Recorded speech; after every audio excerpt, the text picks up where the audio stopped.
Assalamualaikum warahmatullahi wabarakatuh. Alhamdulillah wa syukurillah wassalatu wassalamu ala rasulillah. Asyhadu an la ilaha illallah wahdahu la syarikalah wa asyhadu anna Muhammadan abduhu wa rasulun nabiyya ba'dah. Allahumma shalli ala sayyidina Muhammad wa ala ali sayyidina Muhammad. Qala Allah ta'ala fil Qur'anil Karim, a'udzu billahi minasyaitonir rajim. Bismillahirrahmanirrahim. Ya ayyuhalladzina amanu taqullaha wal tanzur nafsum ma qaddamat lighadin wattaqullaha innallaha khabirum bima ta'malun. Wa ba'du, jamaah peringatan Lebaran Ketupat yang saya hormati Bapak Kepala Dusun serta aparatur Desa Jati Baru maupun aparatur Dusun Tanjung Bintang Pasar dan sekitarnya. Yang saya hormati pengurus atau DKM Musul Anur, Bapak Haji, Hajah, tokoh agama, tokoh masyarakat, tokoh pemuda dan semua yang hadir di sini, insya Allah dalam kemuliaan dan senantiasa dimuliakan oleh Allah Subhanahu wa Ta'ala. Amin. Kita patut bersyukur bisa berkumpul seperti ini di tengah-tengah saudara-saudara kita yang ada di Palestina saat ini sedang tidak dalam ketentraman dalam melaksanakan peribadatan. Kita patut bersyukur, kenapa? Karena bangsa kita di Indonesia dalam pelaksanaan peribadatan itu bisa berlangsung dengan damai, bisa berlangsung dengan tentram. Ini satu hal yang patut kita syukuri. Sehingga Bapak Ibu yang saya hormati, kenapa saya katakan kita patut bersyukur bahwa kita masih bisa berkumpul, kita menjalankan Ramadan dengan lancar, kita menjalankan sholat Idul Fitri dengan lancar, meskipun kita pecah-pecah di musola dan masjid masing-masing. Kita patut bersyukur dibandingkan dengan saudara-saudara kita yang ada di Palestina yang tidak beruntung. Maka mari kita mulai mendoakan Al-Fatihah. Al-Fatihah. A'udzubillahi minasyaitonir rajim. Bismillahirrahmanirrahim. Alhamdulillahirabbil alamin arrahmanir rahim maliki yaumiddin. Iyyaka na'budu wa iyyaka nasta'in ihdinas siratal mustaqim siratal ladzina an'amta 'alaihim ghairil maghdubi 'alaihim waladdallin. Amin. Allahumma ansur ikhwanana al-mujahidin fi Filistin.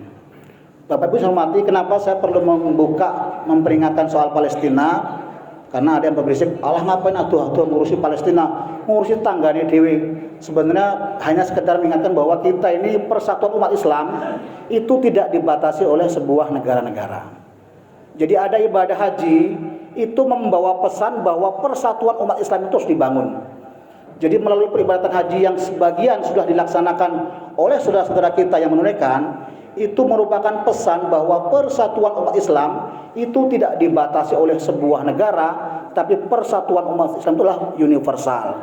Ya, kita umat Islam turut berbelasungkawa terhadap sekarang yang terjadi penggempuran terhadap Palestina, turut mendoakan, sekaligus kita juga bersyukur bahwa kita berada di negara yang aman, tentram dan damai dalam melaksanakan peribadatan. Jadi kita ini merupakan bentuk syukuran kita, meskipun kita Lebaran kemarin diuji dengan sebuah ujian corona dan sebagainya, tapi kita bisa melaksanakan peribadatan dengan pelaksanaan yang sebaik-baiknya. Nah, itu Bapak Ibu sebagai pengantar yang perlu saya sampaikan menyambut hari raya Kupatan atau hari raya bagi yang melaksanakan puasa Syawal.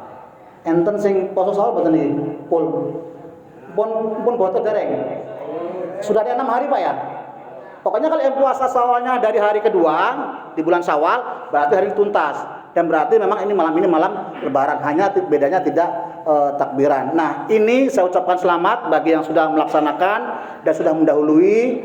Bukan mendahului ya, memang sudah melaksanakan, sudah selesai dan malam ini merayakan hari raya Kupatannya. Ini merupakan janji yang diberikan oleh Rasulullah. Apa janjinya? Man shoma Ramadhana tsumma sitta min Syawalin kana kasomid dahri. Barang siapa yang berpuasa di bulan Ramadan kemudian disambung dengan 6 hari di bulan Syawal, maka dia seperti puasa 1 tahun. Jadi Ramadan dan Syawal ini betul-betul luar biasa. Bulan bonusnya, bulan berlipat-lipatnya yang diberikan oleh Allah Subhanahu wa taala. Karena di situ ada malam Lailatul Qadar yang semuanya dilimpah ruahkan bagi siapa saja yang mau mendapatkan bonus dan diskon.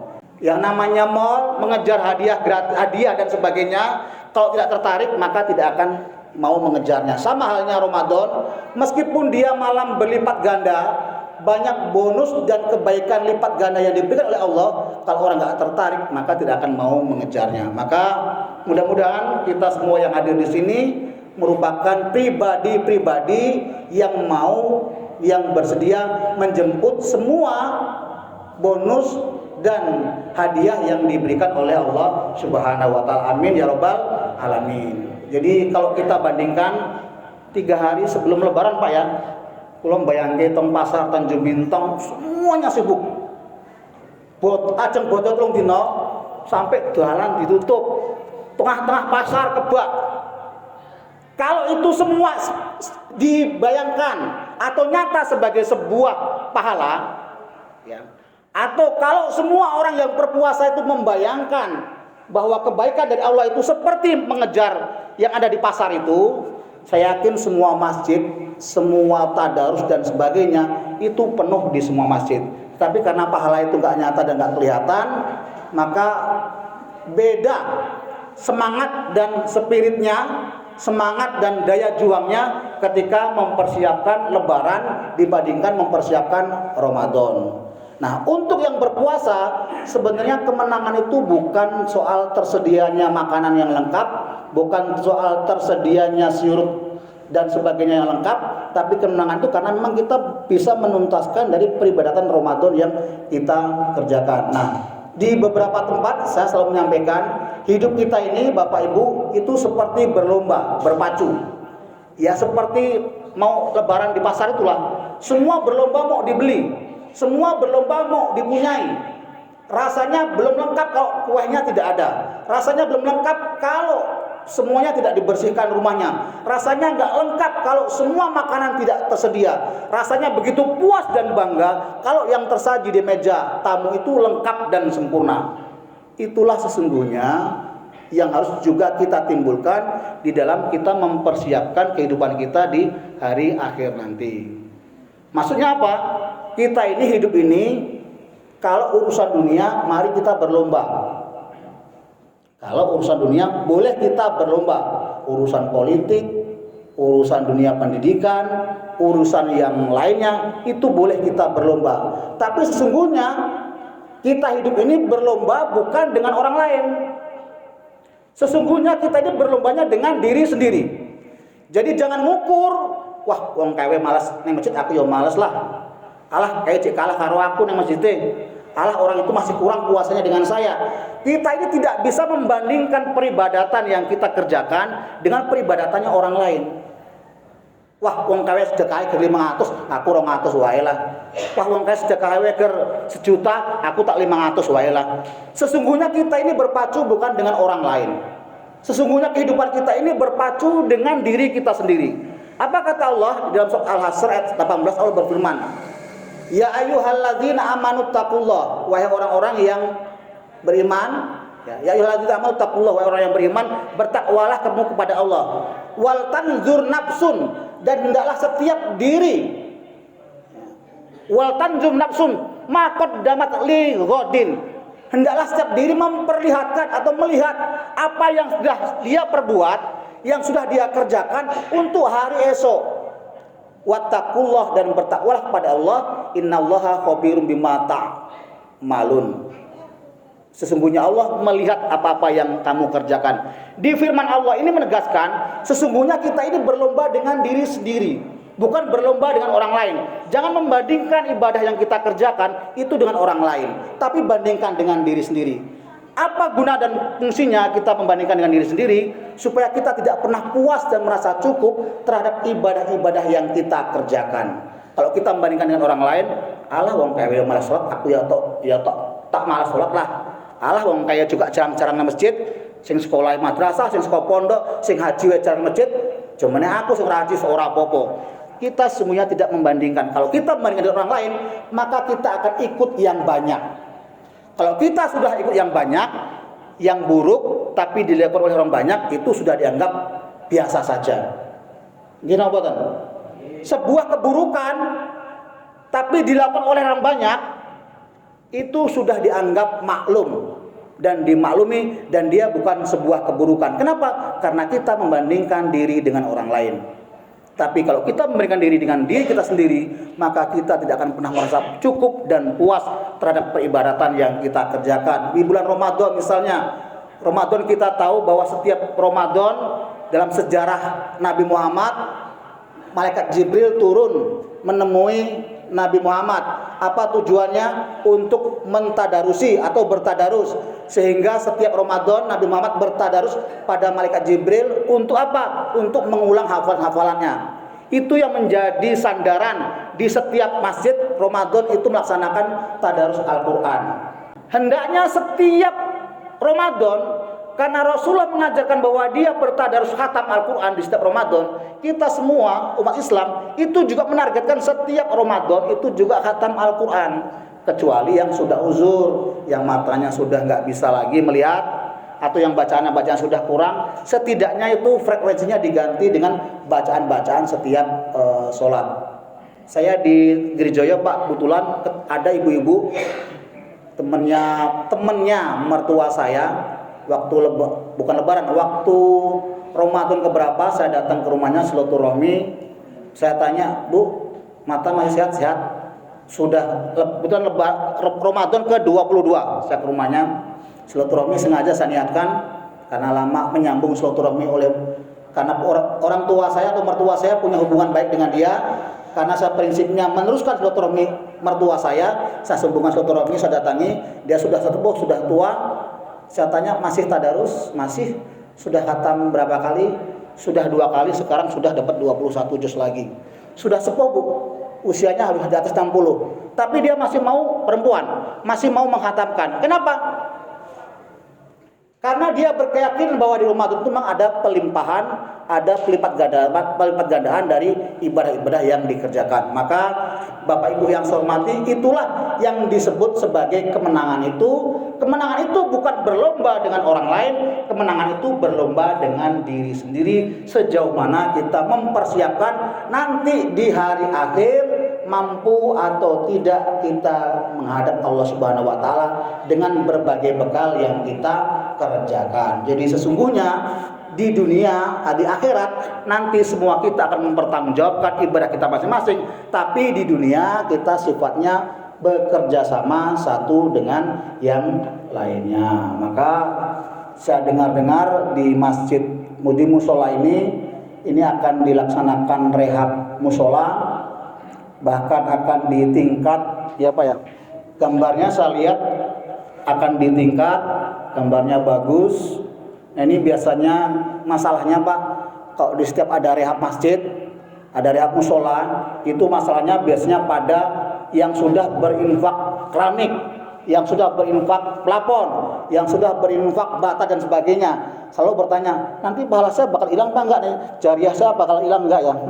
Itu perlu dikelirkan oleh jamaah bahwa semua yang sudah kita tunaikan, semua yang sudah kita bayarkan, meskipun sudah direhab, sudah diganti, semua yang pernah berinfak keramik, itu amal jariah sampai mati itu tidak akan tergantikan meskipun keramiknya diganti. Itu harus menjadi pemahaman bersama. Yang sudah berinfak semen dan sebagainya, yang sudah berinfak besi dan sebagainya, ketika ini direhab, berombak, bentuknya berubah, jangan beranggapan bahwa itu semuanya akan hilang amal jariahnya. Jadi sepanjang musola masih di sini, meskipun direhab, insya Allah amal jariahnya masih akan mengalir. Amin ya robbal alamin. Nah, ini merupakan bentuk, saya doakan mudah-mudahan para pengurus nanti bisa lancar dalam melaksanakan rehab masjid ini. Amin. Jadi ada sebuah hadis menyatakan, mudah-mudahan ini menjadi spirit, menjadi semangat bagi kita semua. Apa kata Rasulullah? Wa man bana lillahi masjidan. Barang siapa yang membangun masjid karena Allah Subhanahu wa taala, masjid itu termasuk musola ya. Banallahu lahu baitan fil jannah. Maka Allah akan membangunkan rumah padanya nanti di surga. Jadi Pak RT, Pak Kadus, semua warga di sini, semua jamaah di sini, libatkanlah sebagai pengurus pembangunan. Libatkanlah semua berpartisipasi. Karena apa? Ini nanti akan menjadi saksi bagi kita di akhir nanti, dan kita semua akan mendapatkan bagian-bagian kaplingan, rumah-rumah yang disediakan oleh Allah Subhanahu wa taala. Dan kalau semuanya terlibat menjadi pengurus, maka itu sebagai tanda, maka itu sebagai sinyal bahwa semuanya dicintai oleh Allah Subhanahu wa taala.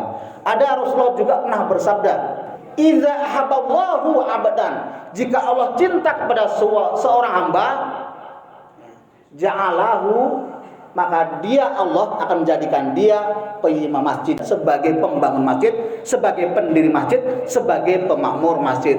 Maka agar semuanya mendapatkan cinta dan karunia mahabbah dari Allah Subhanahu wa taala, naungan dari Allah Subhanahu wa taala, maka semua warga di sekitar libatkan dan jadikan sebagai pengurus yang menjadi bagian di dalam pembangunan musola nanti, sehingga saya doakan nantinya diberi kemudahan dan kelancaran oleh Allah Subhanahu wa taala. Amin. Nah, yang terakhir, ini karena kita dibatasi waktu Isya, yang terakhir, alhamdulillah Bapak Ibu yang saya hormati, dan jadikan pembangunan musola nanti sebagai sarana jihad untuk warga sini. Walaupun sesungguhnya pengertian jihad itu berperang di jalan Allah. Yang sekarang berjihad itu saudara-saudara kita di Palestina, itu yang disebut sebagai jihad. Yang bilang siapa? Yang bilang Allah. Di mana Allah bilang? Di surat As-Saff. As-Saff ayat 11, ayat 10 sampai 13, 10, 11, 12, 13, itu yang menjadi dasar orang berjihad. Orang ngebom diri, hancurkan orang, itu jihad itu. Menggunakan ayat ini menurut versi dia. Nah, maka kita luruskan, itu versi yang tidak benar. Jadi konteksnya apa kata Allah? Kata Allah begini dalam firman As-Saff ayat 10 itu. Ya ayyuhalladzina amanu hal adullukum ala tijaratin tunjikum min azabin alim. Wahai orang-orang yang beriman, maukah kamu aku tunjukkan suatu perniagaan, suatu perdagangan yang nantinya akan menghindarkan kamu dari azab yang pedih. Apa perniagaan tersebut? Perniagaan tersebut adalah tuhibbunallaha wa rasulihi, yaitu kamu cinta pada Allah dan Rasulnya. Wa tujahiduna fi sabilillah, dan kamu berjihad dengan Allah, kamu berjihad di jalan Allah, bi amwalikum wa anfusikum, dengan harta kamu dan dengan jiwa kamu, dengan nyawa kamu. Nah, ini biasanya menjadi dalil orang bom bunuh diri biasanya. Padahal salah ini menafsirkannya, ya. Wa tujahiduna fi sabilillah bi amwalikum wa anfusikum, dan kamu berjihad di jalan Allah dengan harta kamu dan jiwa kamu. Zalikum khairul lakum in kuntum ta'lamun. Itu adalah sebaik-baiknya bagimu jika kamu mengetahui. Ini ayat yang ke-11. Ayat yang ke-12-nya ini yang menjadi sandaran, yang menjadi iming-iming, yang menjadi motivasi. Yaghfir lakum dzunubakum, niscaya kamu akan diampuni dosa-dosamu. Wa yudkhilkum jannatin tajri min tahtihal anhar, dan kamu akan dimasukkan ke dalam surga yang di bawahnya ada sungai-sungai yang mengalir. Wa masakina thayyiban, dan akan dibangunkan tempat-tempat yang baik fi jannatin adnin, di dalam surga adnin. Zalikal fauzul azim, itulah kemenangan yang paling agung. Nah, itu ayat yang ke-12 menjadi landasan orang bom bunuh diri biasanya nih. Orang yang berjihad dengan jiwanya bom bunuh diri, maka akan dapatkan surga yang di bawahnya ada aliran sungai-sungai yang mengalir, dan ada bangunan-bangunan tempat yang ada di surga. Nah, yang terakhir lagi yang ke-14, yang ke-13-nya juga dikatakan wa ukhra tuhibbunaha, yang lainnya yang kamu juga cinta padanya, nasr minallah wa fathun qarib, yaitu pertolongan Allah dan kemenangan yang sudah dekat. Nah, pengertian yang sudah dekat itu di hadapan mata, itu yang diharapkan oleh para pengebom bunuh diri. Nah, jihad fisabilillah dengan harta dan jiwa itu maknanya kalau kita membangun musola, niatkan juga dalam rangka jihad di jalan Allah, maka janji surga itu juga akan didapatkan. Memang jihad itu maknanya berperang. Kalau dalam suasana berperang, itu jihad itu memang dengan jiwa, Pak, dan harta. Itu sudah dilakukan oleh para leluhur kita, sesepuh kita. Siapa? Pejuang kemerdekaan Indonesia. Mereka itu berjuang dengan harta dan jiwa. Nah, kita ini sudah merdeka. Nah, karena kita sudah merdeka dan menikmati kemerdekaan itu, dan kita menikmatinya dalam bentuk apa? Beribadah dengan aman dan damai, maka wujud mensyukuri damainya dan kemerdekaan itu, kita tinggal menghidupkan dan menikmati kemerdekaan tersebut. Jihadnya dalam bentuk apa? Jihadnya dalam bentuk lainnya. Apa bentuk lainnya? Yaitu kita menegakkan pendidikan, kita membangun masjid, kita memperbaiki masjid, kita menghidupkan amalia Ramadan, kita menghidupkan amalia yang lainnya. Itulah jihad yang kita kerjakan. Kenapa?